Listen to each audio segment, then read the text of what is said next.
Hi viewers, welcome to market Maddy. ఈరోజు మనం మార్కెట్లో ఒక చిన్న ఇంట్రెస్టింగ్ టాపిక్ ఒకటి మాట్లాడడానికి ట్రై చేస్తున్నాను. నేను నార్మల్లీ మీరు ఎప్పుడైనా సరే మార్కెట్ కుప్పకూలినా సరే లేదా కొంచెం పెరిగినా సరే మోస్ట్లీ పడిపోయినప్పుడు ఏం చేస్తారంటే అన్ని టీవీ ఛానల్స్లో యూట్యూబ్ ఛానల్స్లో మీరు చూస్తుంటారు 2,00,000 కోట్లు మదుబర్లు అంటే ఇన్వెస్టర్స్ సంపద ఆవిరైపోయిందని చెప్పని ఏవో చెప్తుంటారు. 3,00,000 కోట్లు 4,00,000 కోట్లు అని చెప్పని చెప్తూ ఉంటారు కదా. అది ఏంటనేది మీ అందరికీ ఐడియా ఉందో లేదో నాకు తెలియదు, కానీ అది యాక్చువల్లీ ఏంటంటే మార్కెట్ క్యాపిటలైజేషన్ అంత తగ్గింది అని అర్థం. అందుకని నేను ఈరోజు ఏం చేస్తున్నానంటే మన ఇండెక్స్ వెయిటెడ్ స్టాక్స్ ఏవైతే ఉన్నాయో Reliance, Infy, TCS, HDFC bank, ICICI bank ఇవి ఏవైతే ఉన్నాయో అవి యాక్చువల్లీ లాస్ట్ వీక్ ఎలా పర్ఫామ్ చేశాయి, ఎంత మార్కెట్ క్యాప్ గెయిన్ అయింది, ఎంత మార్కెట్ క్యాప్ లాస్ అయిందని చెప్పనేది నేను మీకు చెప్పేదాన్ని ట్రై చేస్తున్నాను. సో అది ట్రెండ్ కూడా ఎలా ఉందనేది కూడా చెప్పేదాన్ని ట్రై చేస్తున్నాను. మీరు దాన్ని చూసి మీరు ఓకే అని అనుకుంటే మా ఛానల్ని లైక్ చేసి వేరే వాళ్ళకి కనీసం షేర్ చేయండి. సో ఫస్ట్ మనం రిలయన్స్ ఒకటి చెక్ చేసుకుందాం. ఫస్ట్ రిలయన్స్ ఇది పోయిన శుక్రవారం అంటే 28వ తారీఖు సాయంత్రం క్లోజింగ్ వచ్చి 1,200 రూపాయలు.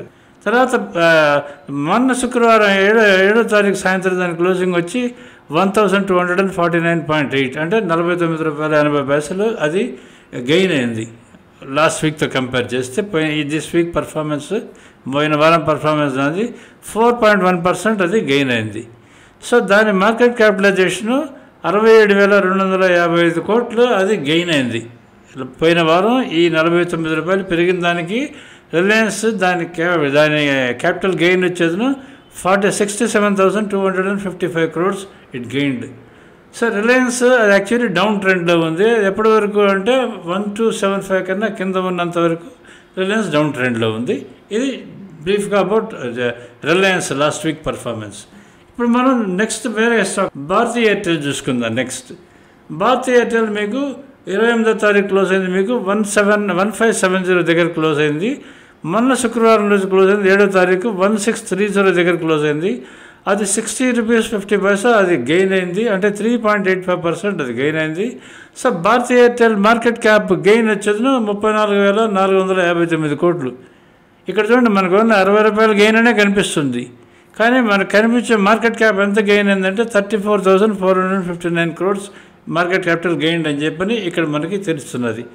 సో భారతీ ఎయిర్టెల్ కూడా ఇది కూడా డౌన్ ట్రెండ్లో ఉంది. ఎప్పటి వరకు 1681 కన్నా కింద ఉన్నంత వరకు భారతీ ఎయిర్టెల్ డౌన్ ట్రెండ్లోనే ఉంటుంది. కానీ ఇది చూడండి క్యాపిటల్ గెయిన్ అయింది, దీని మార్కెట్ క్యాప్ గెయిన్ అయింది, కానీ ఇది ఇంకా డౌన్ ట్రెండ్లోనే ఉంది. ఇది ఒకటి మీరు గుర్తుపెట్టుకోండి. తర్వాత మీకు నెక్స్ట్ టీసీఎస్ చూసుకుందాం. టీసీఎస్ దీని మార్కెట్ క్యాప్ ఇది మీకు 28వ తారీఖు క్లోజ్ అయింది, మీకు 3483 దగ్గర క్లోజ్ అయింది. అది మొన్న శుక్రవారం రోజు 3611 దగ్గర వరకు క్లోజ్ వచ్చి అక్కడ క్లోజ్ అయింది, అంటే నియర్లీ 7.95 రూపీస్ అది పెరిగింది, అంటే 3.67% పెరిగింది. సో టీసీఎస్ మార్కెట్ క్యాప్ వచ్చేది 46,293 క్రోర్స్ గెయిన్ అయింది. పెరిగింది తక్కువే, కానీ మార్కెట్ క్యాప్ ఎందుకంటే దీని వాల్యూ ఆఫ్ ది స్టాక్ ఎక్కువ ఉంది కాబట్టి మార్కెట్ క్యాప్ 46,293 దగ్గర క్లోజ్ అయింది, 293 దగ్గర క్లోజ్ అయింది. తర్వాత టీసీఎస్ ఈజ్ ఇన్ డౌన్ ట్రెండ్లో ఉంది. ఇది కూడా డౌన్ ట్రెండ్లో ఉంది. 4460 దగ్గర అది డౌన్ ట్రెండ్ మొదలైంది. అక్కడి నుంచి దగ్గర ఒక 1,000 రూపాయల వరకు పడింది. అది ఎప్పుడు పెరుగుతుంది అనేది ఓన్లీ మనకి మండే ట్యూస్డే మార్కెట్ ఓపెన్ అయిన తర్వాత మాత్రమే, మోస్ట్లీ మార్కెట్ ఓపెన్ అయిన తర్వాత మండే యూఎస్ మార్కెట్స్ ఓపెన్ అయిన తర్వాత మాత్రమే మనకు వీటి డెసిషన్స్ తీసుకువస్తాయి, ఎందుకంటే నాస్డాక్ ఇస్ డౌన్ ట్రెండ్లో ఉంది కాబట్టి. తర్వాత నెక్స్ట్ స్టాక్ వచ్చి ఎల్ఎన్టీ తీసుకుందాం. ఇది కూడా గెయిన్ అయింది పోయిన వారం, అంటే 28వ తారీఖేమో 3163 దగ్గర క్లోజ్ అయింది. అది 7వ తారీఖేమో అది 3244 దగ్గర క్లోజ్ అయింది, అంటే 80.85 రూపీస్ గెయిన్ అయింది, అంటే 2.56% గెయిన్ అయింది. కానీ దీని మార్కెట్ క్యాప్ గెయిన్ వచ్చి మీకు 11,117 కోట్లు, దీని 117 కోట్లు దీనికి మార్కెట్ క్యాపిటల్ గెయిన్ అయింది. సో ఇది ఎల్ఎన్టీ కూడా డౌన్ ట్రెండ్లోనే ఉంది. 3882 దగ్గర నుంచి దీని డౌన్ ట్రెండ్లోనే ఉంది. అది కంటిన్యూస్గా పడుతూనే వస్తుంది. నేరులో ఒక 800 పాయింట్ల వరకు పడి నిన్న చూస్తే ఒక 600 పాయింట్లు పడింది అనుకుందాం, 650 పాయింట్లు డౌన్లో ఉంది ఫ్రమ్ ఈ ట్రెండ్ లెవెల్ దగ్గర నుంచి. తర్వాత ఇంకా నెక్స్ట్ మనం చెక్ చేసుకునేది మీకు ఎల్ఎన్టీ అయిపోయింది కదా. ఇప్పుడు మనకి ఐసిఐసిఐ బ్యాంక్, ఇది అసలు కీ స్టాక్. ఇది మీకు 1204 దగ్గర 28వ తారీఖు అంటే ఫిబ్రవరి లాస్ట్ డే రోజు మీకు 1204 దగ్గర క్లోజ్ అయింది ఎండ్ ఆఫ్ ద డేకి. అండ్ 7వ తారీఖు మొన్న శుక్రవారం రోజు 1214 దగ్గర క్లోజ్ అయింది. అంటే ఓన్లీ 10 రూపాయలు పెరిగింది ఒక వారంలో. ఇది 10 రూపాయలు పెరిగిన దానికే ఆ బ్యాంక్ నిఫ్టీని ఎక్కువ పడకుండా ఆపింది, పెంచేదానికి హెల్ప్ చేసింది. చూడండి, దీని మార్కెట్ క్యాపిటల్ గెయిన్ వచ్చేదని మీకు 7,375 కోట్లు దీని మార్కెట్ క్యాపిటల్ గెయిన్ అయింది. సో ఐసిఐసిఐ బ్యాంక్ డౌన్ ట్రెండ్లో ఉంది. ఇది ఎక్కడి నుంచి డౌన్ ట్రెండ్లో ఉందంటే 1344 దగ్గర నుంచి ఇది డౌన్ ట్రెండ్లోనే ఉంది కంటిన్యూస్గా.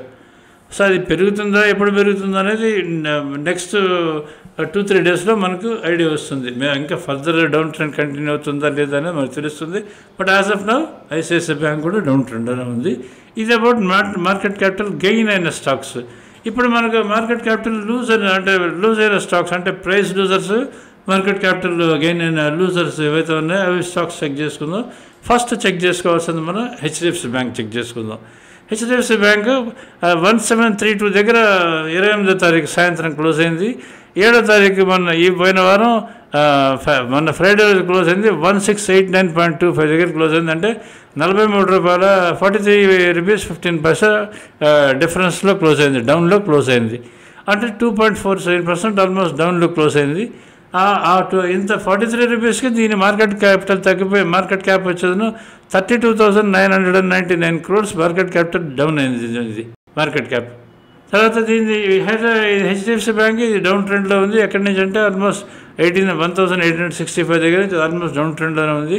అది ఆల్రెడీ చాలా కిందకు వచ్చింది, నియర్లీ ఒక 100 ఇక్కడ ఆల్మోస్ట్ నియర్లీ 200 పాయింట్స్ వరకు డౌన్లో ఉంది. ఇప్పుడు 180 పాయింట్స్ అంత డౌన్లో ఉంది. అది మీరు జస్ట్ చెక్ చేసుకోండి. యాక్చువల్లీ ఇది రేపు ఎక్కడ ఓపెన్ అవుతుంది ఇది చూసుకోండి. నేను నైట్ సపరేట్ వీడియో పెడుతుంది స్టాక్స్ గురించి, దాంట్లో ఇంకా డీటెయిల్గా ఎక్స్ప్లెయిన్ చేస్తాను. ఇది ఓన్లీ లాస్ట్ వీక్ పర్ఫార్మెన్స్ని ఎక్స్ప్లెయిన్ చేశారు, ట్రై చేస్తున్నాను. తర్వాత ఇంకా నెక్స్ట్ ఇన్ఫీ చెక్ చేసుకుందాం. ఇన్ఫీ ఇది యాక్చువల్లీ మంచి స్టాక్ కదా, ఇది అందరికీ తెలిసిందే కదా, కానీ ఇది కూడా పెద్ద కదలలేదు పోయిన వారం అసలు. ఇది ఓపెన్ అంటే 28వ తారీఖు క్లోజ్ అయింది, ఫిబ్రవరి 28 క్లోజ్ అయింది 1687 దగ్గర క్లోజ్ అయింది.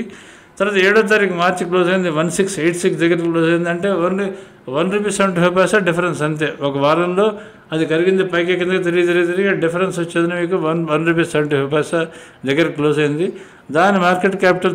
సో ఇన్ఫీ కూడా డౌన్ ట్రెండ్లో ఉంది. ఎక్కడి నుంచి డౌన్ ట్రెండ్లో ఉందంటే 1990 దగ్గర నుంచి డౌన్ ట్రెండ్లో ఉంది. సో ఇప్పుడు రేపు మార్కెట్ ఎలా ఉంటుంది, అసలు ఎక్కడి నుంచి బౌన్స్ అవుతుంది అనేది నేను వేరే వీడియోలో ఎక్స్ప్లెయిన్ చేసేది ట్రై చేస్తాను. యాజ్ ఆఫ్ నౌ ఇది ఈ status of all weighted stocks. ఈ ఇన్ఫర్మేషన్ మీకు యూస్ఫుల్గా ఉంటుందని నేను అనుకుంటున్నాను. Subscribe to market maddy if are happy with us. మీకు ఈ వీడియో కానీ నచ్చినట్టుంటే please share your videos others also. Thank you. ఇంకా మేము ఇండెక్స్లన్నీ ఎలా ఉంటాయి డీటెయిల్స్ చాలా పెట్టదని ట్రై చేస్తున్నాను. Hope that will be certainly useful to you for trading purpose. Thank you.